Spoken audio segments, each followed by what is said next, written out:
Hello people of the internet, and thank you so much for joining me today on my playthrough of the first episode of 5 of Tiny Bunny. This game was released earlier this year.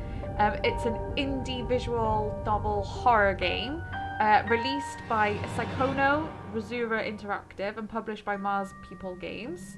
So basically I was going to start a new gameplay, but I decided to do this instead because like a lot of people in the UK, these last few days have been a little bit stressful, to say the least.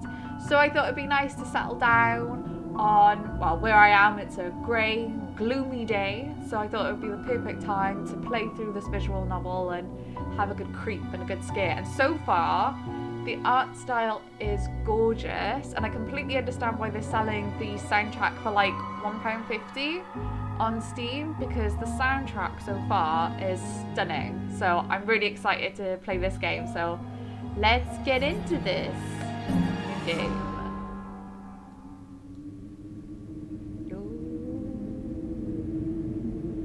Spooky.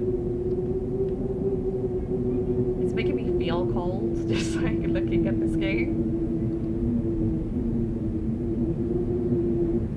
The wind clawed at my window all night long. It wandered the fields and howled like a hungry beast. An endless song weaved all sorts of voices, shrill, gentle, sneery, twined the air. They were shouting and laughing and arguing about something. Someone was running through the snow while casting long shadows that would occasionally creep close to my bed. Our house had a mind of its own, the creaky old mind of a building that had seen a lot in its days and was seemingly trying to share its wisdom with the inhabitants. The lonely house faced the forest, and the dark green thicket gazed back with its hollow eyes, rustling, whizzing, swaying back and forth. One could come out and stand at the edge of the forest to reassure themselves there was nobody behind the crooked trees. Fuzzy silhouettes swaying in the wind couldn't possibly do any harm. It's just a play of light and shadow. Just a play. I knew it was just my imagination. I was already 12 after all. Still. Oh, there's a wolf.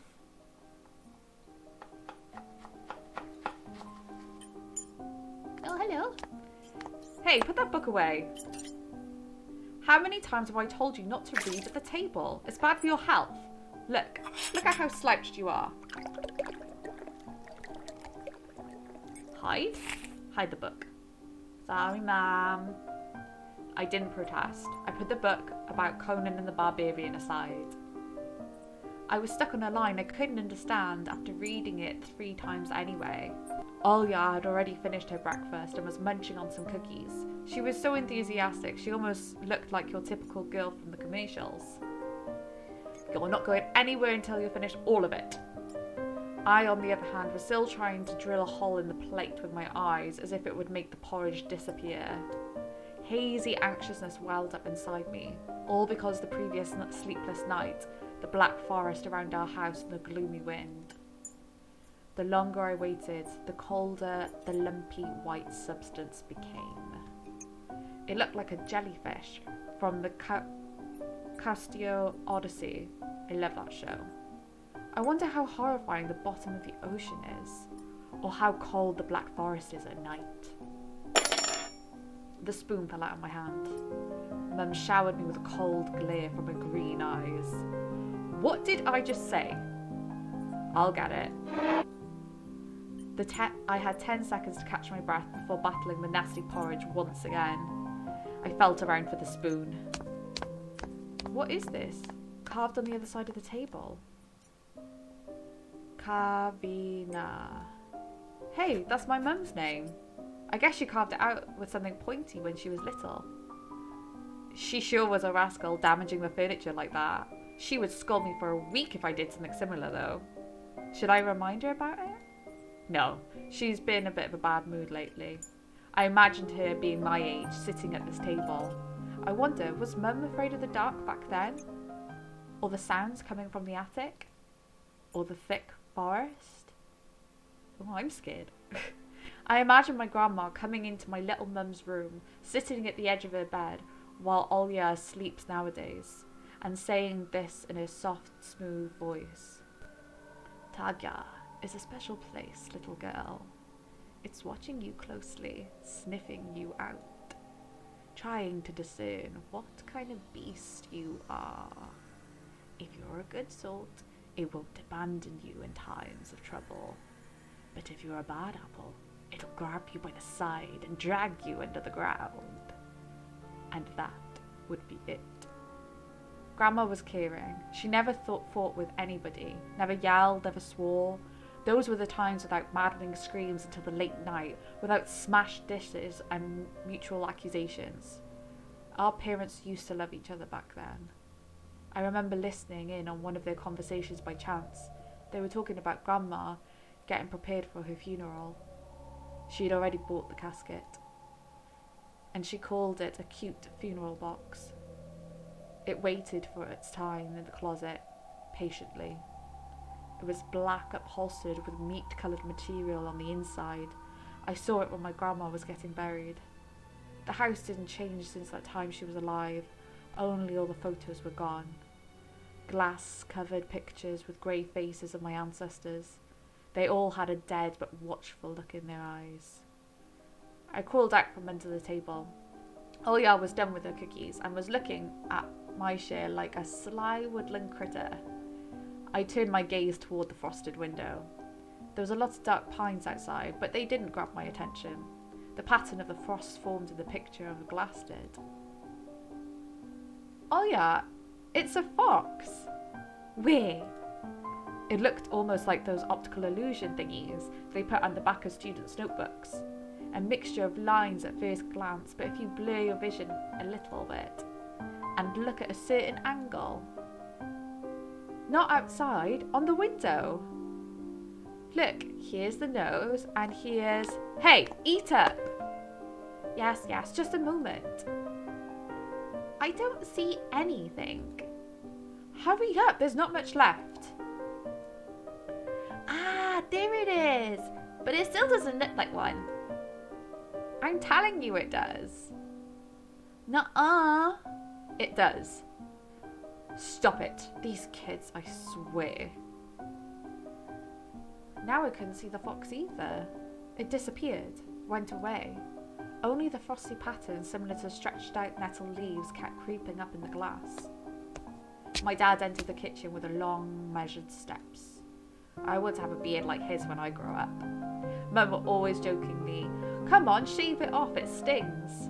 This was so long ago. Nowadays, rumbling doors and witty comebacks were an everyday occurrence. Olya always covers her ears whenever she hears something like, "What's the point in all this?" through the wall. "It's all for your sake," Dad would reply. "For the sake of our family." I always caught every sound in fear of hearing the most dreaded and deadliest words that started with a D. D-I-B-O.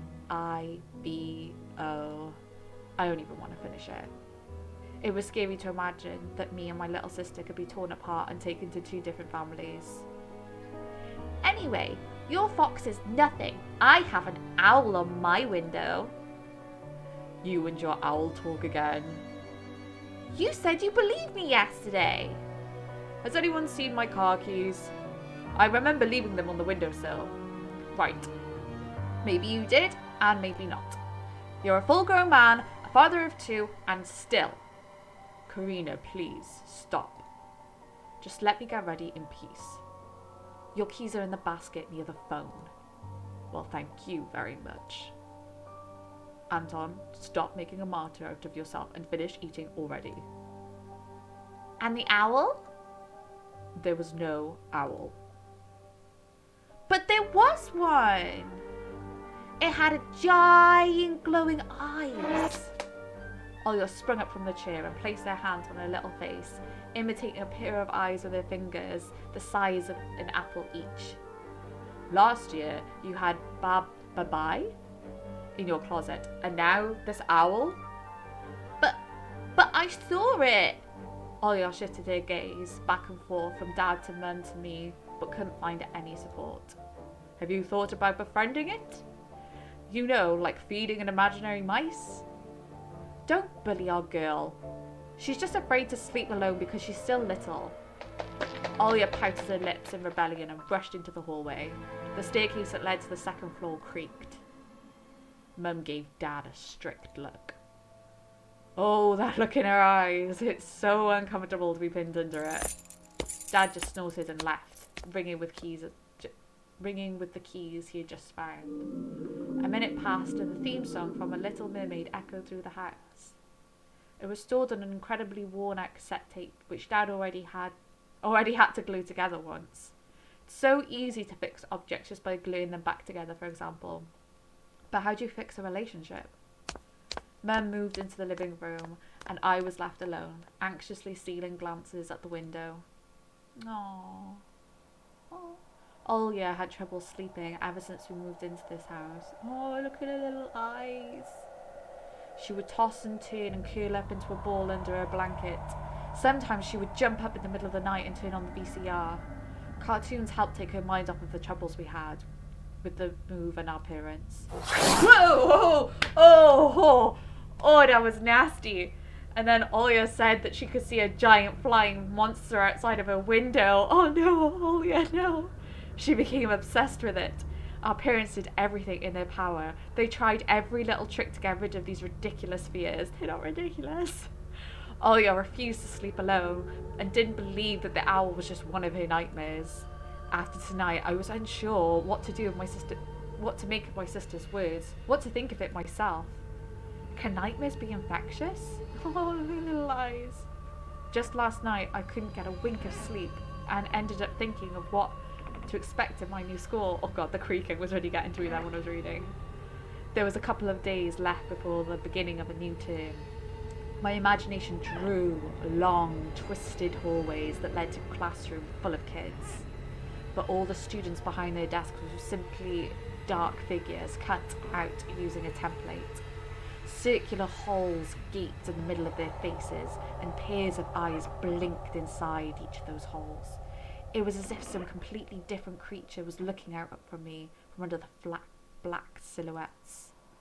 Their cruel glares, filled with icy sneers, made me shiver from head to toe. Will I survive here? Won't they gang up on me and beat me down? Stomp me out with their bloodied shoes? Damn school could burn for all I care. I just wish for anything to happen to it. Doesn't really matter what. I didn't want to go there that badly. I didn't want to see people who were just itching to smack me on the head, trip me up, think of a few offensive names for me. Worse than the previous one. I felt like glasses I wore made me an outsider, or some sort of monster.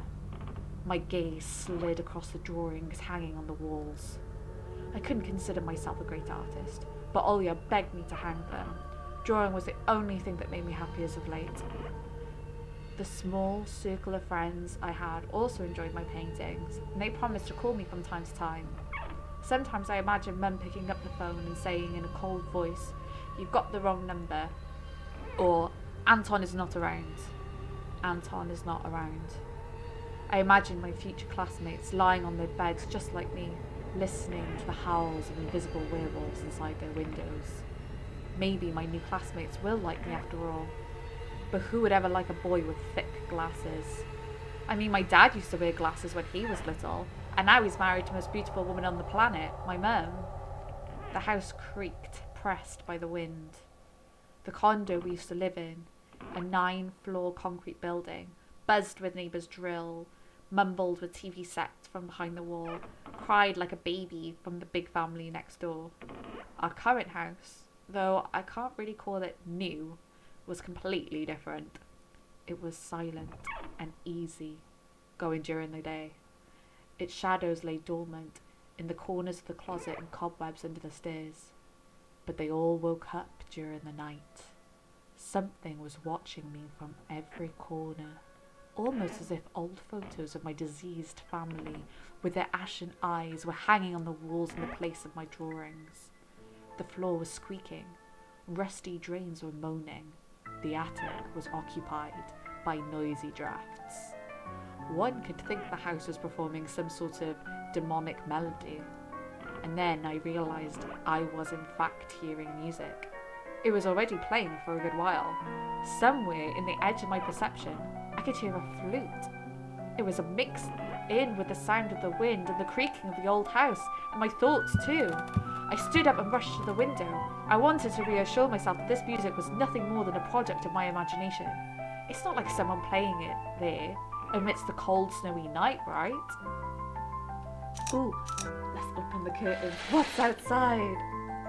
Should I click on it? Someone was dancing in the field. Oh, it's so pretty. Black silhouettes I could barely make out with dark forests as their black drop. They jumped, rolled around, basked in the moonlight, bumped into piles of snow, rolled around and crawled on all fours. Stories about wolves playing under the moon came to mind, but these were clearly not wolves. They stood upright at times, circled around, holding hands and whipping up snow, disappearing into shadows for brief moments and then coming back. Something bizarre was going on. Shadows dancing starless abyss made my imagination go wild, making me anxious at the same time. Whoa! Suddenly the music stopped! The dancing shadows froze into place and I could swear pierced me with their eyes. One of the silhouettes immediately parted from the bizarre shadow carnival and sprinted across the field with giant leaps. Oh my god! It glided on squeaky snow without leaving any prints until it was devoured by the pitch black shadows of my house, which became even darker and thicker. My heart was jumping around like a bird inside a cage. I shut the curtains with a swift motion and stepped back toward the bed. They saw me. A freezing torrent of fear washed over me. I stood in the middle of a perfectly dark room and listened to some unwanted guest move and scrape around, looking for an entrance. The sound moved to the right. It circled the house. Now my guest should be at the front door.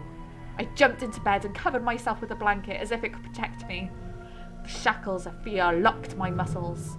I remembered the funeral. My grandma lying there, hands crossed on her chest, her facial features sharp like that of a tin doll.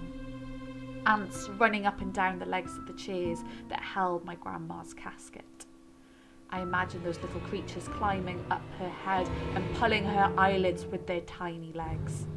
Then her wrinkly eyeballs would once again move inside their sockets and she'd be able to see her grandchildren. I was chanting the spell she taught me throughout the whole procedure, and now, lying under the blanket and listening to the squeaks and howls repeating the same words. On the island of Boyan, underneath the blemished sun, in the sun of colour blue, stands a cabin made of wood. There lay lard and ashen hair for the spawn from the devil's lair, to feast and always leave alone God's faithful servant named Anton. Evil leave this house must, ashes to ashes, dust to dust. Bizarre sounds had happened. Cautiously peeked from under the blanket and saw curtains waving like a hangman. And then the night doused me with a new portion of boiling terror. The sound scratched at my eardrums.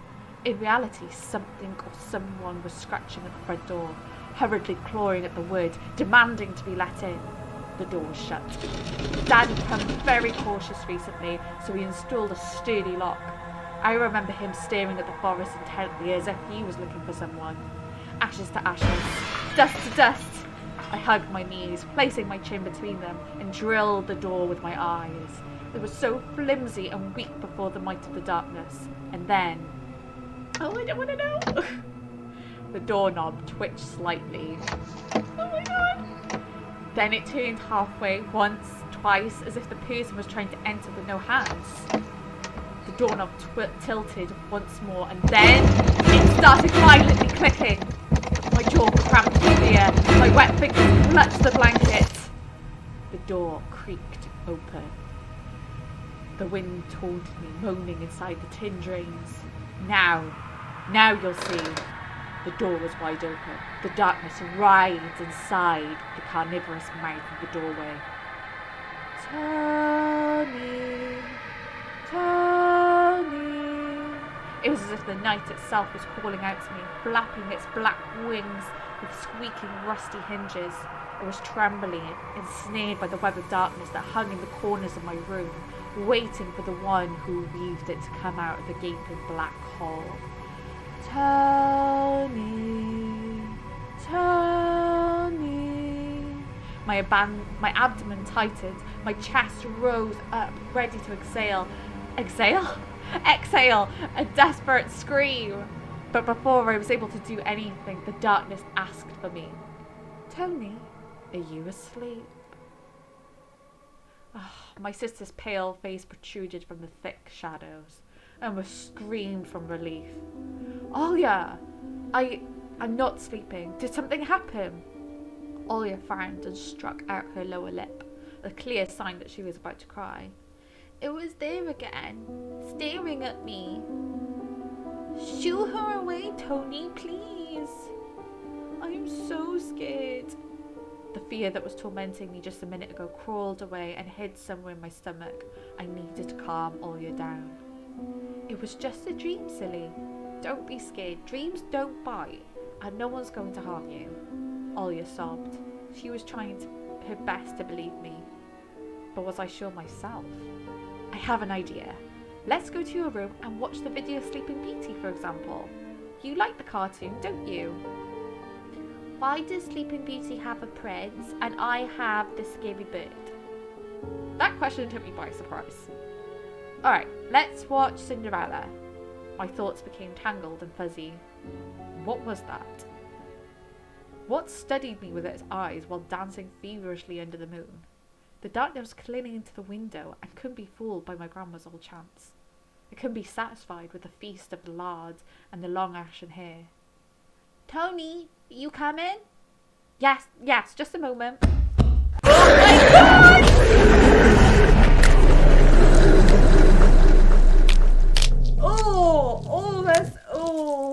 Those noises. Oh my god, no. Oh no, Tony.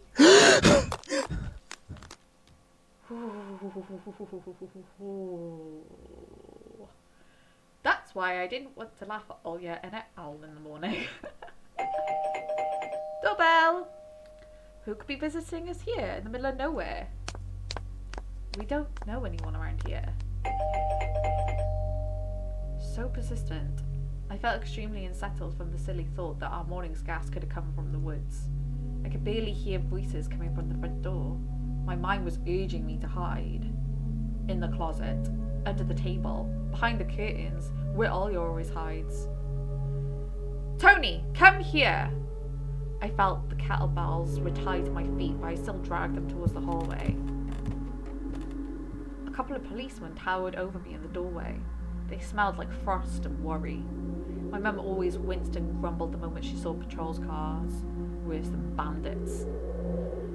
At some moment, though, she looked somewhat confused. Hello? The senior officer, who wore a grim expression, nodded. A boy had gone missing yesterday. His name was Vova. Look at this, please. Have you seen him? The policeman held out a photograph to me.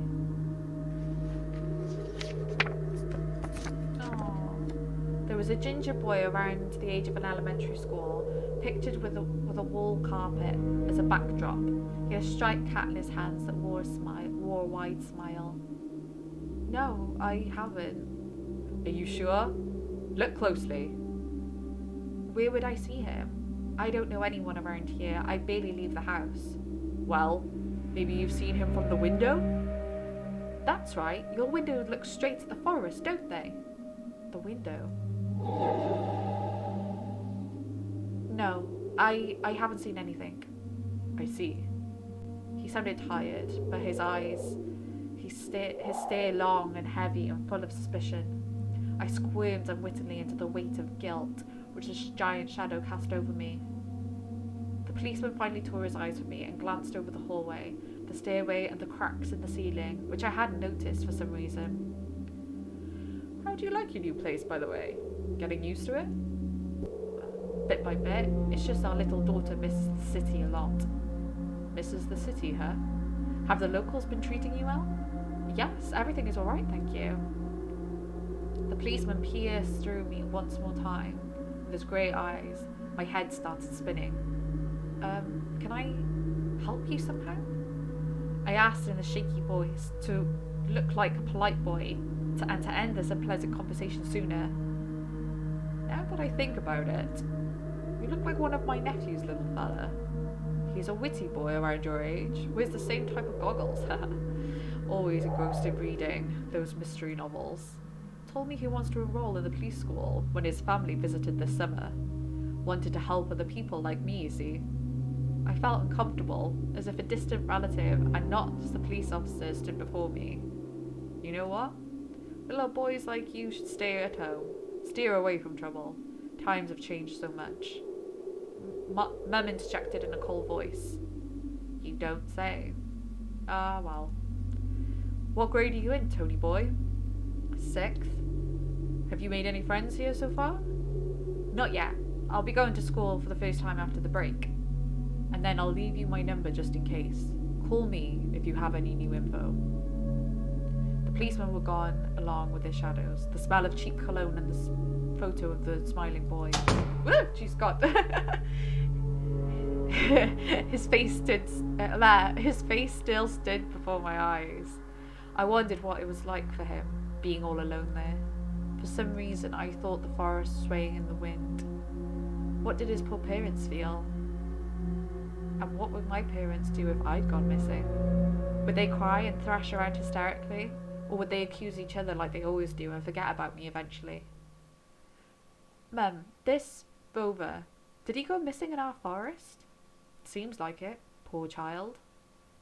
I looked out of the window on the road. The police UAZ drove off toward the village. The officer's nephew came to mind when I was splitting off old paint from the windowsill.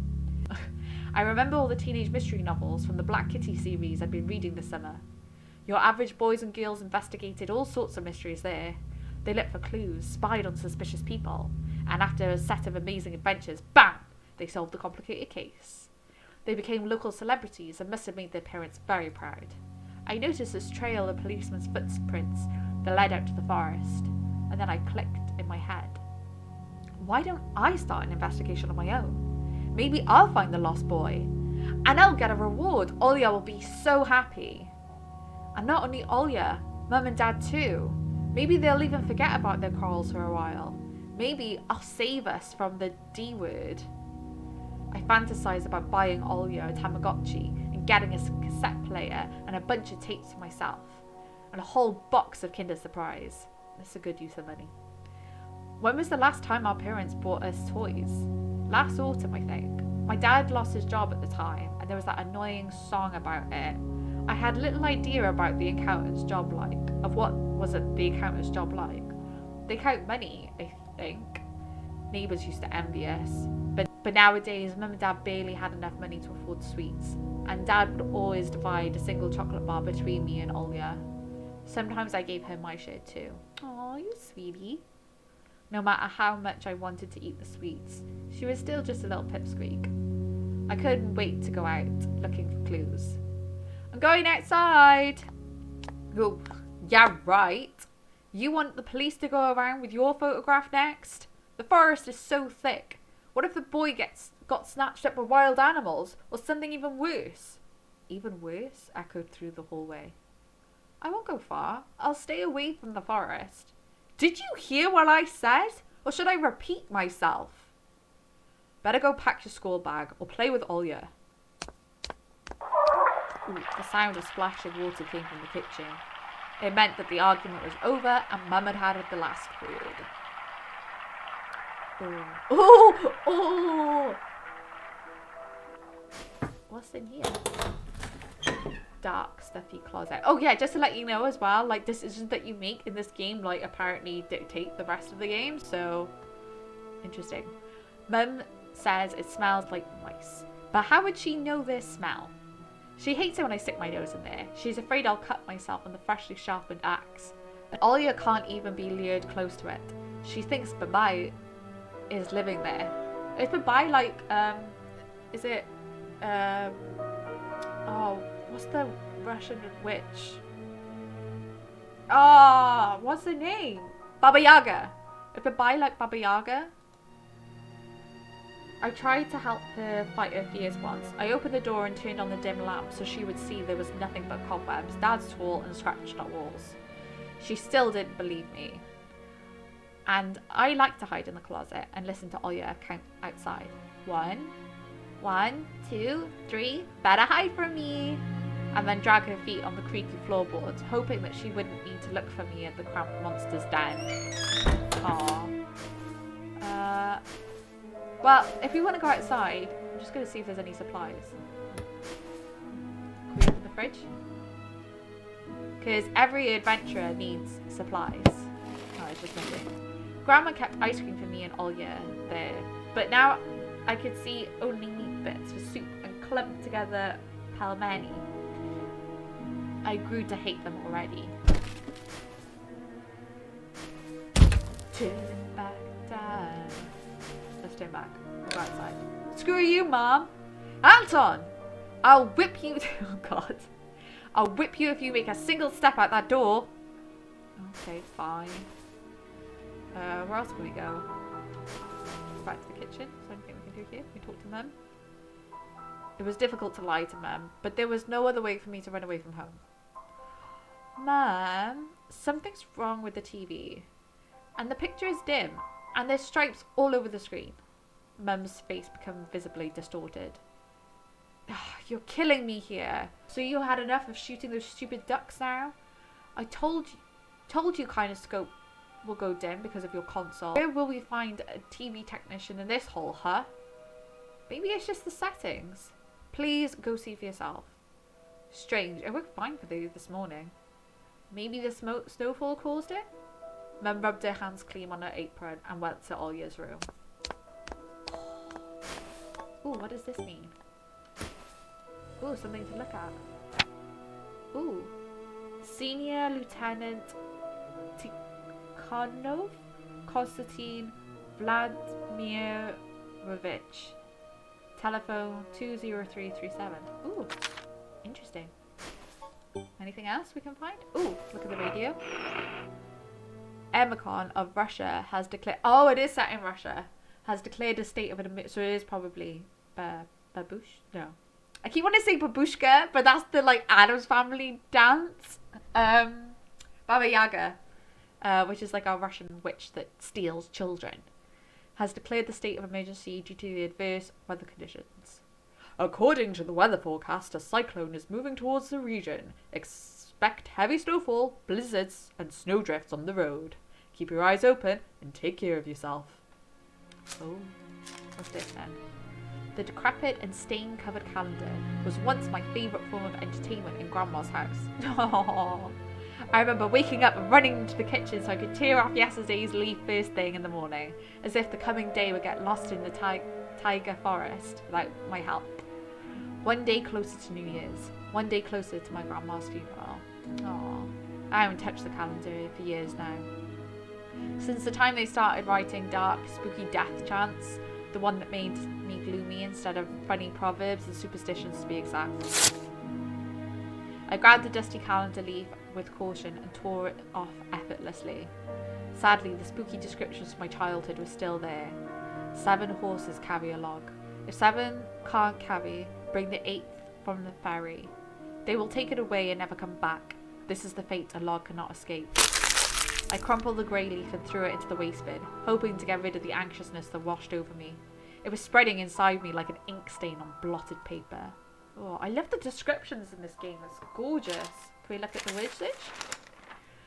Or crossword? I took a peek at Mum's crossword. She would get very angry when someone gave her advice. So me and Dad faked knowing the answers about being about to reveal it all the time. I smiled at a fleeting thought. Vertical, 9 lines, 9 letters. The name of the Philistine deity that protected them from viper bites and had the nickname Lord of the Flies. Dunno. Second letter E. I read the Lord of the Flies, but I don't know. Let's go! Haha! In your face, Mum! I opened the front gate and went into the field, carefully so my mum wouldn't see me from the window. When I crossed half the distance towards the forest, snow piles became as high as my knees. I remembered my nightly fears. Oh, doesn't that sound just instantly make you feel cold? I'm so glad I'm wearing a jumper. Oh, look at the crows. I saw those silhouettes around here. They were jumping around, holding my hands. That hypnotizing music started playing in my head, all on its own. The light of the day, the distant figures, felt like a simple dream. The sun turned my nightmares into ash, but the afterstate was still there, distant ringing in my ears, distorted shadows crawling on the snow alongside me, and a barely audible whisper in my head, blurry and almost kind. Everything was silent. So silent it felt like the world was totally empty. No ground, no sky, no parents, no Olya. The time reached its limit. One-way trip that ended at the forest piney stockade. Sometimes silence was much scarier than any scream. Our parents would scream at each other while arguing, and both me and Olya turned to stone listening to them. But then always came the ringing silence. Our apartment became numb a couple of days before we departed. It was hard to remember the last time Mum and Dad joked around, laughing, or spent time together, almost like it was of a previous life. When they kissed with Olya present, it always seemed frowned and snorted in a funny way. But one day it all changed. Something important had left our home, and something scary filled the remaining void. It was as if a fire broke up, and our parents were hurriedly packing our belongings, trying to save themselves and us. From who, though? From the people with dead cold eyes who sometimes visited us in our previous home? Those eyes that only saw balls of worms on the black ground every night? And somewhere, far away, a siren was going off, trying to warn us of the coming menace. I shuddered, chasing away my disillusions, and looked around. There was only me, this white field, and the wind that was whipping up the icy dust and belts of powdered snow. I'm glad that you made yourself get dressed up nice and warm, young man, before we went venturing off into the snow. You look very snuggly and warm. I squinted from the sun and turned my eyes into the sunless forest. It looked especially dark in contrast with the blinding whiteness. Knobby tree roots slithered under the snow like fat snakes. Rotten leaves and coniferous needles froze into the ice. Oh, wrong button. I right-clicked inside that made me jump. Dry, prickly branches intertwined, bringing me up uncomfortable thoughts about fences. Were they protecting the forest? Or were they keeping something from breaking out? Some object was hanging from one of the pointy branches. Oh, that's creepy. I tried to get closer, drowning in the snow, and when I almost got to the edge of the forest, I saw a knitted mitten. It looked like the one wounded bird among a It looked like a wounded bird among the hungering semi-dark.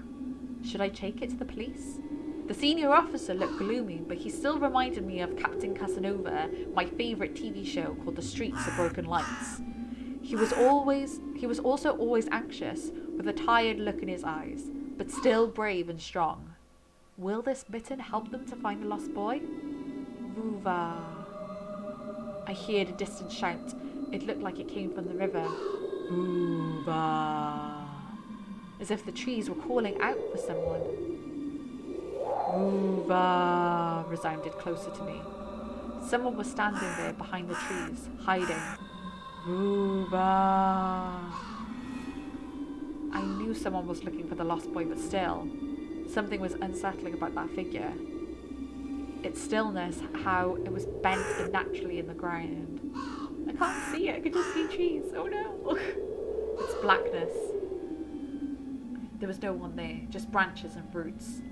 It's all just my imagination. A nearby bird flapped its wings loudly. Oh my god! Oh, it's creepy. The shadow split from the tree and disappeared from my sight.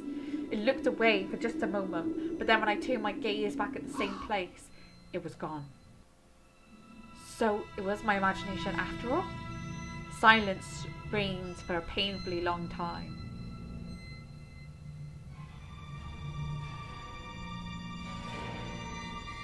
Oh my god! My muscles were tightly sprung. My heart was beating somewhere in my throat. Any noise, any little movement, a small whisper from the thicket, and I would sprint. But nothing of that sort happened. I looked at the mitten once more. Go on, take it. Go grab it. I decided to take the lonely mitten from the branch because I'm stupid.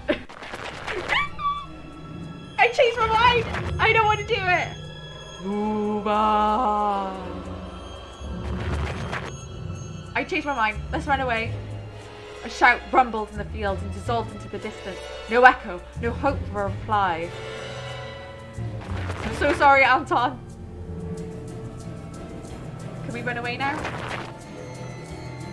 I stepped toward the bristles, trying to claim my find. Oh my god, it didn't budge. I got it! I pulled hard and the branch cracked and rickety torn off, landing in my hand with a squishy sound. All too heavy, wet. I squeezed it without thinking as something dark spilled from it, forming a tiny string between the mitten and the snow. Steam rose from the snow pile. What have I done? What is it? Is it blood? I froze in place, studying my palms in disgust. Red. Oh my god, it's blood. The sound of cracking branches invaded the silence. I didn't have time to think twice before running away. Yeah, run! Someone was chasing me from the darkness, breaking pine branches, closing the distance with giant leaps. Snow was slowing me down. Crazy thoughts flew through my mind. I'll get caught. They'll get me. I'll get dragged into the thicket. I'll be gone forever. But there was no more voice. Probably one of reason. It gave me strength, spurred me on. You can do it! Don't stop! I heard an animal roar behind me. So loud my ears went numb. It felt like the sound had come from a pack of hungry beasts rather than a single one. Their nostrils sucked in the freezing air. They sensed my fear. Two giant wings flapped above my head. An enormous shadow flew over the clearing. A hoot, a wheeze. The roars were coming from all directions now. From the dried up raspberry bush, from twisted pines from under the windfall. Hurry, run, do not look back. It felt like I was inside a nightmare. The snowy clearing became vicious like quicksand. I was stuck in place. I pulled my legs from the mushy trap just to be caught in a new one, even deeper than before. I continued to drown, sinking deeper and deeper with every desperate rush. Was the snow ever this sticky?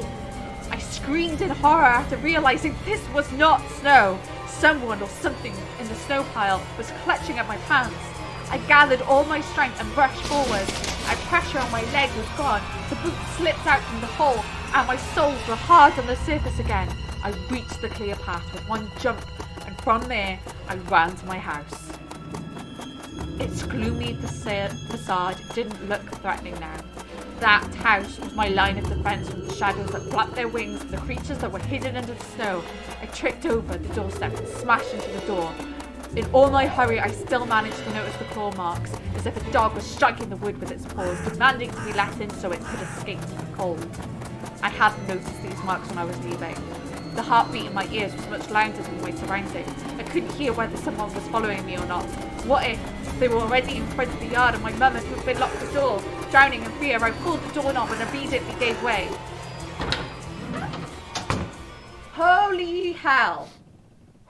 I rolled into the doorway and shut the door behind me. Porch planks creaked and my pursuers ascended the stairs. My fingers slipped off the lock and I couldn't click it into place. My gritted teeth and I pulled hard on the iron knob, whipping between the boards.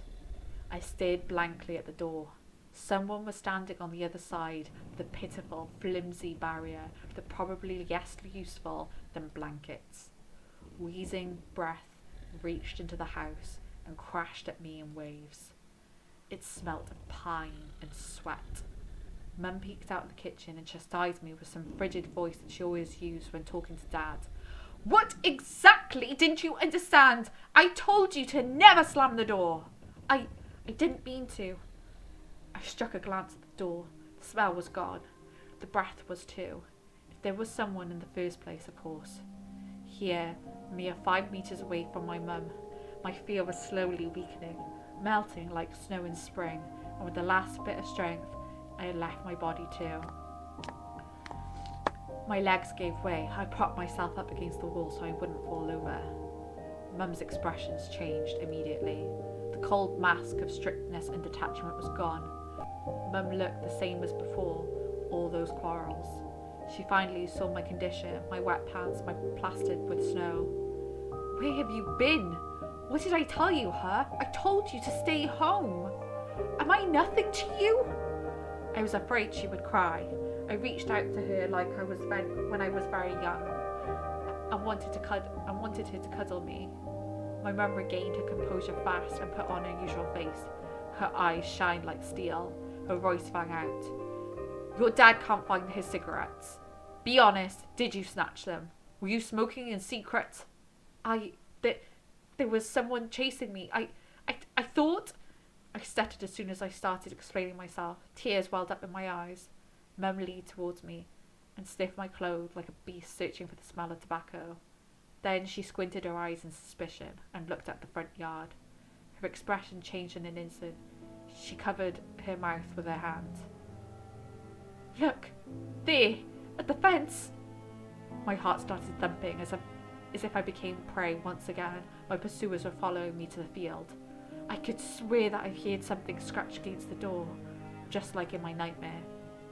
Mum beckoned me with her finger and gathered all remaining bravery to look at the kitchen window without facing my fear. I could barely discern some hairy silhouettes swimming in the snow with icy winter patterns on the glass. Dogs. Just a small pack of stray dogs with no name and owner, barely reminding me of the hungry monsters that live at the edge of the forest. Oh boy, were you scared of them? I think they'd rather be scared of you, Anton. They were chasing me, like a bunny. And what if they were rabid? The smile had slowly disappeared from my mum's face. Now she looked at the dogs as if the first time seeing them. What if they attack Olga? Mum? I wish your dad could shoot them all.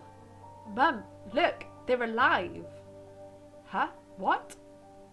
Are they your friend or foe after all? Make up your mind. You're not a little kid anymore. Mum sighed with annoyance, and I felt so bitter that I bit my lower lip and fixed my gaze on the cobweb of the ridden corner. Well, some detective I am. In reality, I wasn't risking my life among monsters, but rather my pants among a pack of stupid strays. And for what? What use do I have for this? A mitten? Of course. A darkened, sticky mitten that belonged to the lost boy and made a squishy sound in my hand. Seems like I was clutching it the whole time. That's my trump card as a detective. I hurried to present this clue to my mum. Mum, look, this is Bova's mitten. And the boy the police were asking about this morning. It was drenched in blood. I found it hanging on a tree. I can show where. Let's call the police right away, like the officer told us to. Mum, look. Ew. The shadow of doubt slowly crept into Mum's contorted face, as if she was trying to remember something distant, like someone tries to remember a dream but the image slips away. Stop it this moment. Olya will go insane if she hears you. She already has trouble sleeping and whines all the time. And you joke around like this? The moment I realised the mitten was actually wet from the snow. There was no blood whatsoever. I wanted to sink through the floor from embarrassment. Come here, my boy, who cried wolf. And don't just stand there. Come and take your pills. A golden-coloured pill reminiscent of a dead wasp fell onto my palm. I already took one at breakfast. Don't talk over me. I told you to stay home and you... Dad would have given you a good whipping for that. Come on, take it. You won't be able to sleep tonight. And you have school in the morning. I had to swallow the bitter medication, drinking it down in a similar awful water that gave off a taste of chlorine. Maybe it wasn't Bova's mitten. Maybe it wasn't a mitten at all. Just like the forest monsters. And Olga's owl. Am I going mad? What's happening to me? Either the pill's immediate effect or my overexerted brain didn't let the fear inside anymore. Serenity washed over me, bringing yawny indifference along with it. Anton, you done? You can do it when you try. Take your coat off. Are you asleep? No, Mum, I was just thinking. What about, I wonder? It's just something silly. Mum scrutinised me with suspicious eyes, as if she wasn't whoa, as if she wasn't sure she was looking at her own son, and not just some doppelganger that came from the forest. Is everything all right? You had the exact same expression when the policeman asked you about the window. I am all right, Mum. She heaved a deep sigh. Fine. It seemed like the house had changed. The sofa's fabric became discoloured. Fingerprints appeared on the bathroom tiles. This poor kid! If he's only supposed to take this once a day, maybe he's like OD'd on whatever medication he's taking. Your mum is horrible! The light bulbs felt different, dimmer and yellower. Even the saliva inside my mouth had a different taste. The melody from Aladdin could be heard from the upper floor. Olya was done rewatching her favourite Little Mermaid episodes and switched to the other tapes. I slowly changed my home clothes, stopped before the sink, and studied my reflection in the mirror, like I was trying to solve one of those spot the difference puzzles. Then I went upstairs. Jafar and Lego's voices died down. I walked past Olya's bedroom and slipped into my own. Open. One of the drawers was empty. I hid the policeman's phone number along with the money in there. Run for your life achievement. The simple action drained the last bit of strength from me. I sat on the bed. Oh no! And only then I noticed there was someone behind the curtains. My tired hand dropped to the sheets. Whether it was due to the medication I took or the stress I underwent, the room began to contort as if the wind was blowing the walls out like a pair of sails. The corners bent and undulated. The only stable thing in the whole room was the figure between the windowsill and the curtains. A flimsy piece of cloth was stuck to my hidden visitor, just like a savant of sorts. Olya? Who else would be standing there? I stood up, licked my dry lips. Yeah, Olya, this isn't funny. The silhouette was unmoving, its enveloped softly by the curtains, as if there was a thick layer of darkness there, not a human being. I reached towards the curtains. Ba-dum, ba-dum, beat my heart, controlled by my medication. The wind sang in the field, a chorus of voices. For a second, I wanted to return to bed, just lie down and watch the person behind the curtain, knowing full well that they were looking back at me. They're looking without blinking, waiting for me to fall asleep. Plastic rings rustled the holder where I pulled the curtains open. Gotcha! Stuff you, Olya.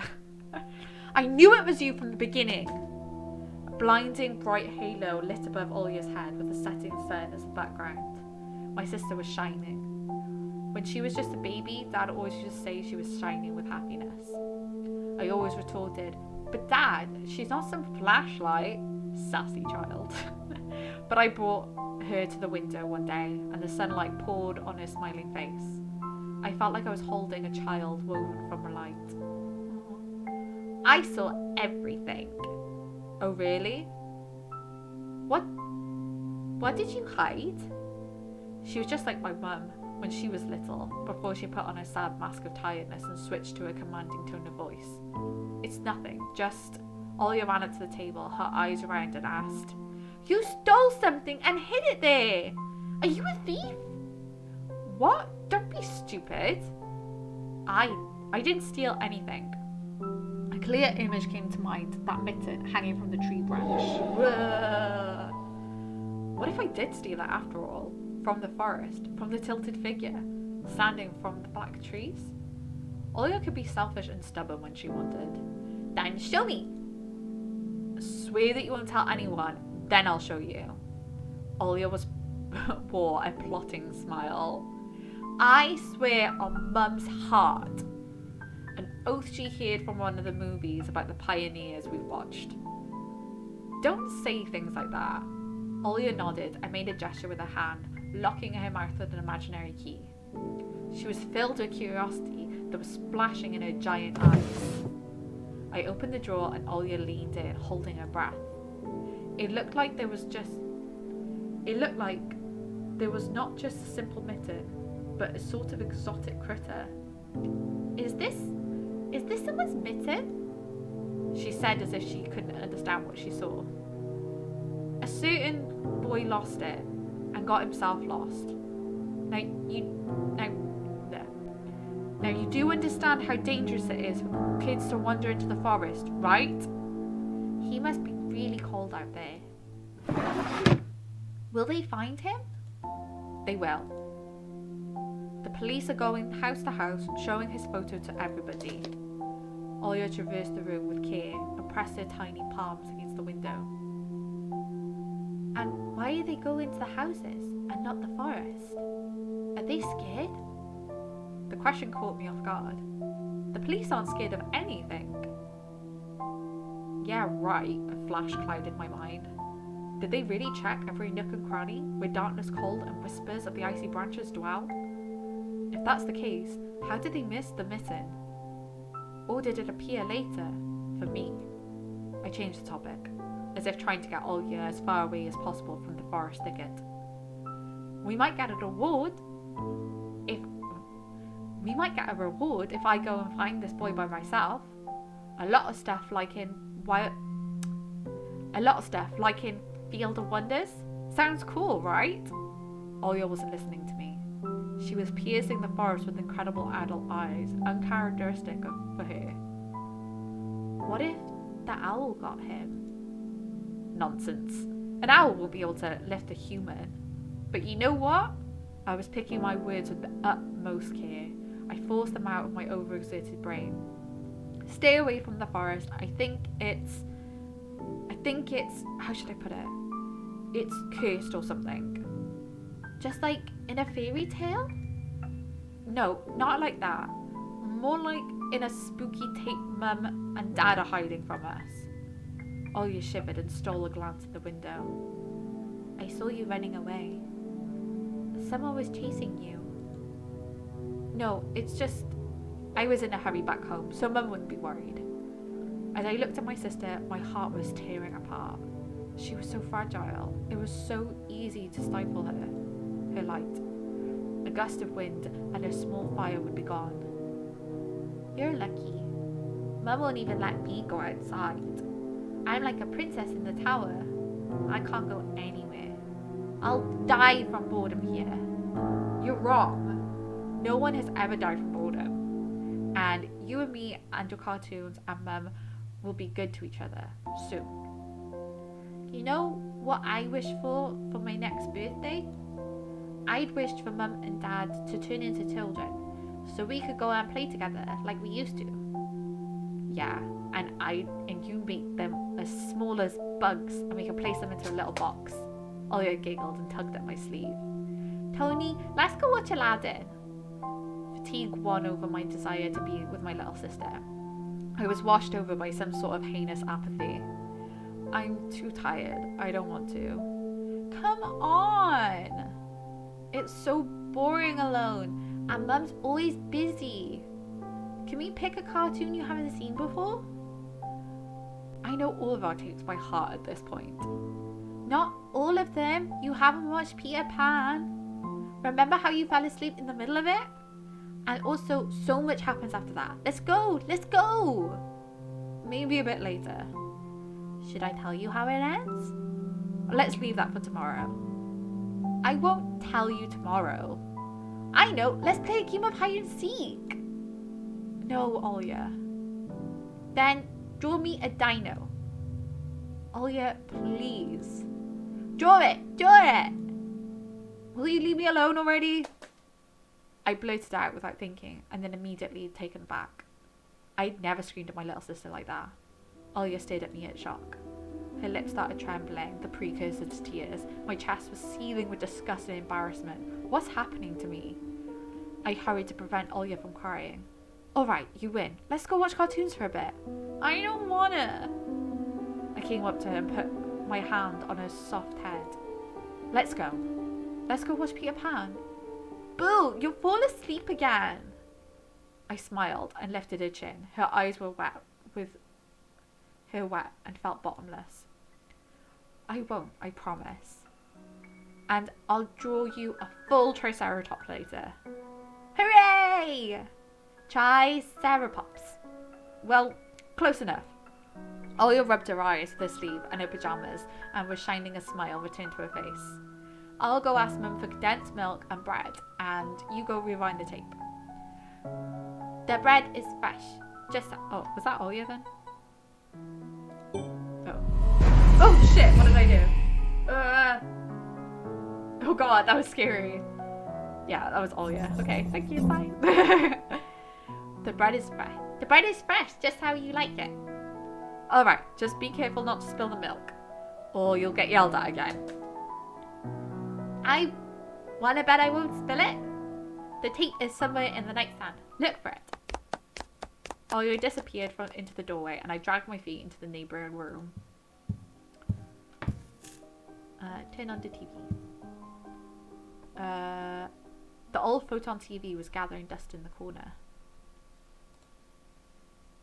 All that was left was the clicking button in the front panel. The tube warmed up. A familiar and white noise started dancing on the black screen. I almost reached out and turned on the PCR when the noise calmed down and a blurry image appeared from my bed. Oh no. It was the dark take of forest, just like the one in my window. The picture split the screen in half. Something creepy resembling human speech was coming out of the speaker. Just a few minutes later, the scenery was gone, overshadowed by noise. Did it catch some sort of rogue signal? Local TV station only really showed Soviet cartoons, and even that was pretty rare. I only recently used to watch Robotech before school. It was so awesome. Maybe I should tinker with the antenna. What if I catch the channel again? On the other hand, Olya asked me to find the tape. It wouldn't be nice to disappoint her. But in my sleepy state, I didn't have the strength to do all of it. Oh no, I have to choose! Oh, I don't want to disappoint Olya again. Let's search. I sifted through the shelves of dolls and blue hippos from Kinder Surprise. Oh, they're so cute! Ah, look at them! I found the tape I needed thanks to the shabby spine. Nice, got Predator.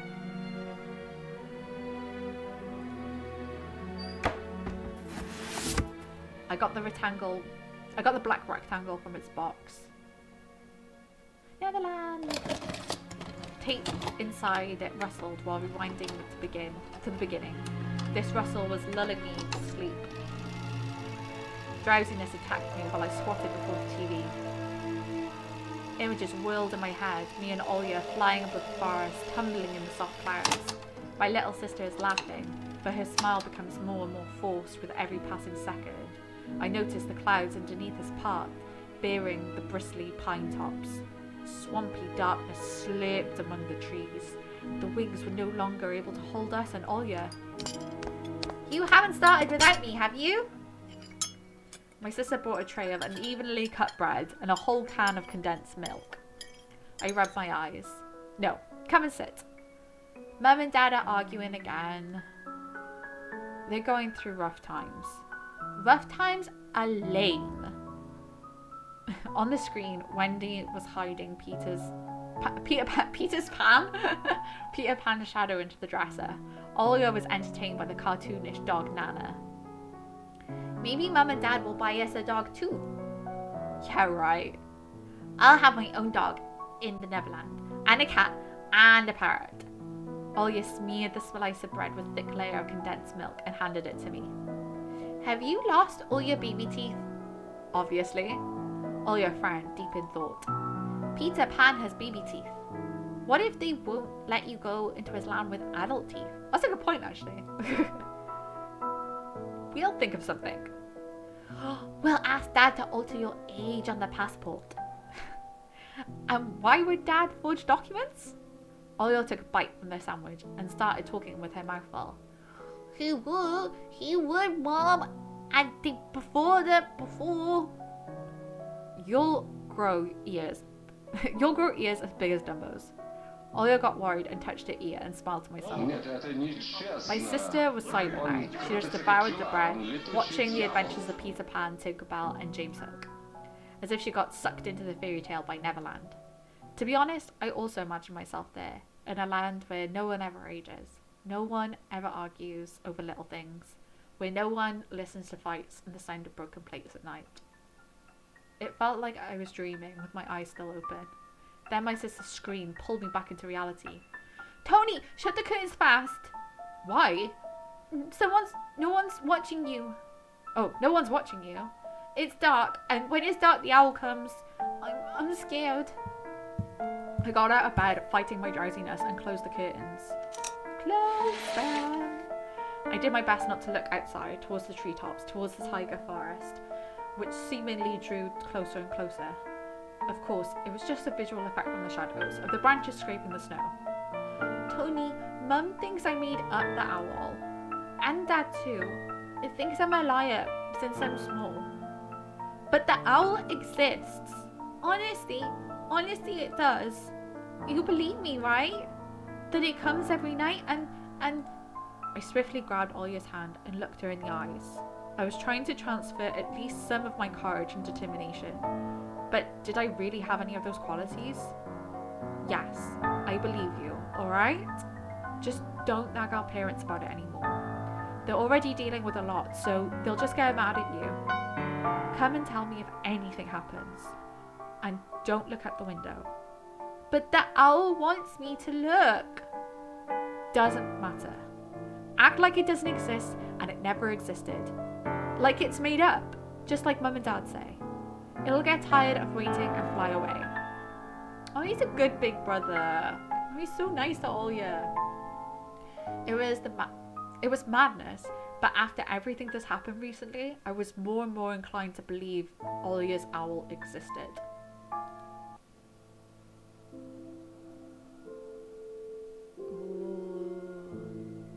We follow Peter Pan's adventures as if nothing happened. As if the forest didn't kidnap kids. As if our parents weren't tearing each other apart bit by bit. Captain Hook was running away from the crocodile, and Captain Pan was headed to London on a gilded sailboat. By some miracle, I lasted longer than my sister. Olya's eyelids had dropped. She started snorting lightly, resting her chin on the side of the bed. I stood up and left Olya's room. I was looking out the window, studying the field, when Mum peeked into the room. Hey, creepy Mum. Enough playing around. It's the first day of school tomorrow. Go to bed and you should sleep properly. You don't want to be teased for being sleepy, right? Yeah, that's really comforting to get me to sleep. Adults think everything is so simple. As if sound sleep would ensure my classmates would like me. I covered myself with blankets up to my neck and listened to the house humming, to something invisible rustling in the corners. My inner voice had a question for me. Do I want to hear the mysterious flute again? Yes or no? Maybe it's just a part of growing up, and I can't fully understand my own desires. The forest wailed behind the barrier that was my walls. Some ethereal entity wandered in the fields. Branches shook as if calling me. The wind howled on and on in the night. My thoughts were like annoying flies that entered into my head before becoming weak and tangled. I didn't notice how I fell into a slumber. Oh my god, that was episode 1. That was the end. Oh my god, that was so good. Oh, sorry, just had to drink water because I was so thirsty, but I didn't want to stop. Like, I was getting so engrossed in it and it was so tense. Oh my god, absolutely amazing. I loved that. Like, the art style was gorgeous. It was so crisp, and like, but it also had, like, you know, like, it's got on the screen now, like the fluff and the blurred edges that like really added to it. It was so subtle at points, but that just added to the tension. Like that scene with him looking at the glove and deciding what to do, like, that was a pretty long scene, but that kind of, like, it really built up that anxiety and that tension. The soundtrack is absolutely stunning. I can completely understand why they're selling the soundtrack on Steam. It's only £1.50 to be fair to them, but it is such a gorgeous soundtrack, and the way that the story built up, and that's the first chapter. I am so intrigued with what's going on. Like, is it all in its head? Are kids actually, you know, what's happening with the missing kids? Is it actually a demon or a monster out there that only he can see? Maybe because, you know, because it's going along this whole Peter Pan thing, like, it goes after children. I have no idea. It's awesome, and I can't wait for the next episode to come out. That was amazing. So thank you so much for coming on this journey with me. Please let me know what you think of this game down in the comments. And if you enjoyed this video, give it a like, give me a subscribe, and, you know, ring the bell for more videos and all that jazz. You know the drill. But yeah, thank you for that. That was absolutely amazing. And I will see you in the next videos. Just to let you know, I'm looking to play the original Amnesia games next. That's what I'm fancying doing, because I've never played them before. I've only ever watched clips of people playing it. So that's what I'm going to be doing soon. But yeah, thank you so much for watching this. Oh, I didn't expect that noise. Yeah, thank you so much for watching this, and I will see you in the next video.